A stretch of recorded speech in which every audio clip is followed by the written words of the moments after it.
ana blogerlar chiqib ketib qolgan odamlarning uyiga borib, ana mashina prost blogerlar bor chiqoladimi, boshqalar boradimi? Yani har xil blogerlar bor, uy quruvchilar, bloger odamlarning kambag'allar uyiga topib bunaqa qilib ko'rsataman deydimi, videolarga qo'yib ahvatlar qilib ko'rsat. İç-içidan xohlagan odam birinchidan u xonadonni eng katta narsa obro'si. U eng qimmat bozorda sotilmaydi obro'.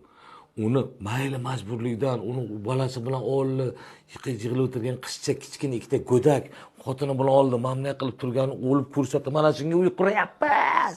Shu odamga biz pulni berdik ha deb uni ham yerga tiqib, u bechora minnatli uy bilan ko'chaga chiqsan, sizga butun xalq pul bergan, ha, to'g'rimi deb. O bolachani maktab borishi bor aka.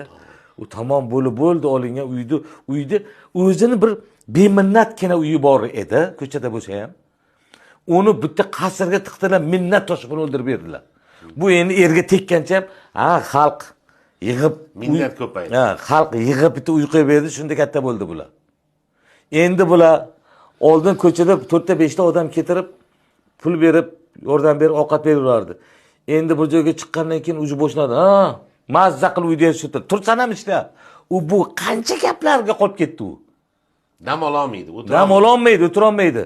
Sal bechora borib, menga ham ozgina mana yerdan pomidor eksam maylimi?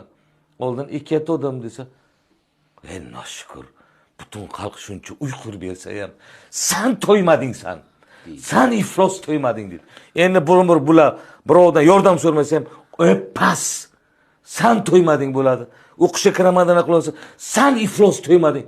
Bu minnat qilib o'ldirarlar bularni.